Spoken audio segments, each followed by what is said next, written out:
truck driver's last journey. हाय मेरे दोस्तों, मेरा नाम सदा है और आज मैं आपके साथ एक डरावनी कहानी साझा करना चाहती हूँ। ये कहानी एक ट्रक ड्राइवर की है जो अपनी आखिरी यात्रा पर निकला था। कहानी उस समय की है जब सर्दियों की रातें लंबी और अंधेरी होती थी। पहाड़ों के बीच में एक छोटा सा गांव था जहां सभी लोग एक दूसरे को जानते थे। उस गांव में एक ट्रक ड्राइवर था जिसका नाम था अर्जुन। अर्जुन हमेशा अपने काम में व्यस्त रहता था, लेकिन उसकी आंखों में एक गहरी उदासी थी। उसकी पत्नी की मृत्यु कुछ साल पहले हो गई थी और वह अकेला रह गया था। एक रात अर्जुन को एक बहुत ही महत्वपूर्ण माल लाने के लिए शहर जाना पड़ा। उसने सोचा, यह मेरी आखिरी यात्रा है, मुझे इसे सफलतापूर्वक पूरा करना होगा। जैसे ही वह अपनी ट्रक में बैठा, उसने अपने गांव के लोगों को अलविदा कहा और सड़कों पर निकल पड़ा। रास्ते में जब वह एक सुनसान जगह से गुजर रहा था, तब अचानक उसकी ट्रक का इंजन खराब हो गया। अर्जुन ने अपनी ट्रक को एक और रोका और बाहर निकल कर देखा। चारों ओर अंधेरा था और एक डरावनी चुप्पी छाई हुई थी। उसने अपनी मोबाइल फोन को चेक किया, लेकिन वहां भी कोई सिग्नल नहीं था। अर्जुन ने सोचा, यह तो बहुत बुरी स्थिति है, मुझे किसी की मदद लेनी होगी। उसने थोड़ी देर इंतजार किया, लेकिन कोई नहीं आया। तभी उसे दूर से एक हल्की सी रोशनी दिखाई दी। उसने सोचा, शायद वहां कोई गांव हो, मुझे वहां जाना चाहिए। वह धीरे धीरे उस रोशनी की ओर बढ़ा। जैसे ही वह वहां पहुंचा, उसने देखा कि ये एक पुरानी खंडहर हो चुकी हवेली थी। वह थोड़ी अनिच्छा के साथ अंदर गया। अंदर का माहौल बेहद अजीब था। दीवारें सड़ी हुई थी और वहां एक भयानक गंध फैल रही थी। नमस्ते, उसने आवाज दी, लेकिन कोई जवाब नहीं मिला। वह आगे बढ़ा और देखा कि एक पुराना टेबल वहां था जिस पर कुछ कागजात रखे थे। उसने उन कागजों को देखा और पाया कि ये उस हवेली के बारे में था। लिखा था कि इस हवेली में कई लोगों की रहस्यमय तरीके से मौत हो गई थी। अर्जुन के मन में एक अजीब सा डर पैदा हुआ।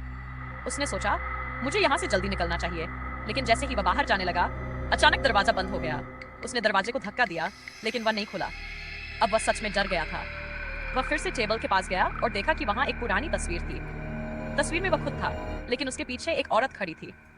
वह औरत बेहद डरावनी लग रही थी। उसकी आंखों में एक रहस्य था। अर्जुन ने वह तस्वीर फेंक दी और फिर से दरवाजे को खोलने की कोशिश की। तभी अचानक हवेली में एक ठंडी हवा चली और अर्जुन ने सुनी एक भयानक चीख। उसने पलटा और देखा कि वह औरत अब उसके सामने खड़ी थी। उसके चेहरे पर एक गुस्सा और दर्द था। अर्जुन को समझ में आया कि वह औरत उसकी पत्नी थी जो उसकी मदद के लिए आई थी। तुमने मुझे भुला दिया, उसने कहा। तुम्हें मेरा साथ नहीं छोड़ना चाहिए था। अब तुम्हें मुझे यहाँ से निकालना होगा। अर्जुन घबरा गया। उसने कहा, मैं तुमसे प्यार करता था, लेकिन मुझे आगे बढ़ना पड़ा, मुझे माफ कर दो। लेकिन उसकी पत्नी ने कहा, मुझे माफ करना तुम्हारे बस की बात नहीं, अब तुम मेरी जगह हो।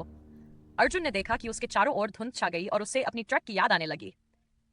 वह जल्दी से उस दरवाजे की ओर बढ़ा, लेकिन दरवाजे ने उसे फिर से बंद कर दिया।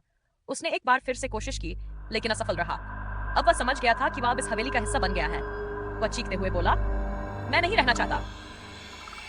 लेकिन उसकी आवाज वहां से गुम हो गई। हवेली में एक और चीख सुनाई दी और अर्जुन को समझ में आया कि अब वह अकेला नहीं है। सालों बाद गांव में एक और ट्रक ड्राइवर आया। उसने उसी जगह पर अपनी ट्रक रोकी और देखा कि एक पुरानी हवेली अब भी खड़ी थी। जैसे ही वह हवेली के पास गया, उसे अंदर से एक आवाज सुनाई दी, मुझे बाहर निकालो। वह डर गया और भाग खड़ा हुआ। इस तरह से हर साल एक नया ड्राइवर उस हवेली की ओर आता है, लेकिन कोई वापस नहीं लौटता। क्या आप सोचते हैं कि अगला कौन होगा? शायद ये आप ही हो सकते हैं। धन्यवाद दोस्तों, आपने मेरी कहानी सुनी। याद रखें, कभी भी अकेले यात्रा न करें।